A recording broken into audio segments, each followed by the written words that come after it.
minutong break sa mahaba ang impeachment trial dapat ipatupad. Oo naman, yes.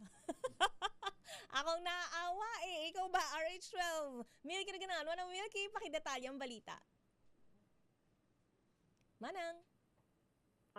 Yasaya, Yan. hinihiling ng House prosecutors na mas makabubuting magpatupad ng regular na ilang minutong break sa impeachment trial ang Senate Impeachment Court.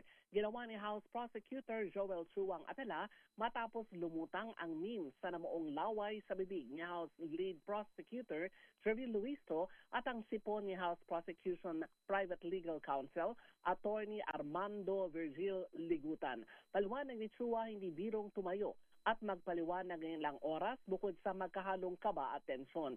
Kwento pa ni Chua, sa unang 3 araw ng impeachment trial, binawalan sila na magpasok ng bottled water, kaya ang ginawa niya, ininom at inubos niya ito sa labas ng plenary hall, kayong mahigit 4 na oras ang impeachment trial. Matatandaan na nagmosyon sa plenaryo si Senator Judge Pia Cayetano na payagan silang magdala ng tubig sa loob ng plenary na mukhang ipatutupad na sa susunod na linggo. Narito si House Prosecutor Joel Chua. Siyempre, lahat naman po kami tao rin at nandoon din yung stress, nandoon din po yung tension.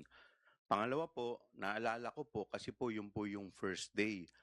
At nung ako po'y pumapasok, may dala po akong tubig, pinagbawalan po ako magpasok ng tubig dahil bawal daw po sa loob.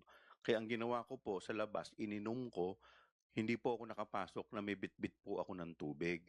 Kaya nga po nagpapasalamat po kami dahil may isa pong senador, kung hindi po ako nagkakamali, si Senador Pia Cayetano po. Sinabi po niya na baka po pwede kahit na nasa rules nila na bawal kaming uminom o magdala ng inumin sa loob, baka po pwede pagbigyan kami kahit na tubig man lamang. Kasi napakahirap din po nun. Magsasalita ka doon, tuyong-tuyo na yung bibig mo. Siyempre, nandoon din yung tension, nandoon din yung stress. Hindi rin naman po ganun kadali na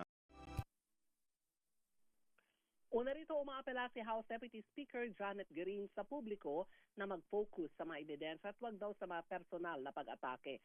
Ang hugot ni Guerin sa mga kumalat ng memes mula sa Duterte supporters tungkol sa namuong laway sa gilid nga ng bibig ni House Lead Prosecutor Trevi Luisto at ang sipon naman ni House Prosecution Private Legal Counsel Attorney Armando Virgil Ligutan. Ako si Nuke Regunahan nagulat para sa DCRH, una sa Pilipinas, una sa Pilipino.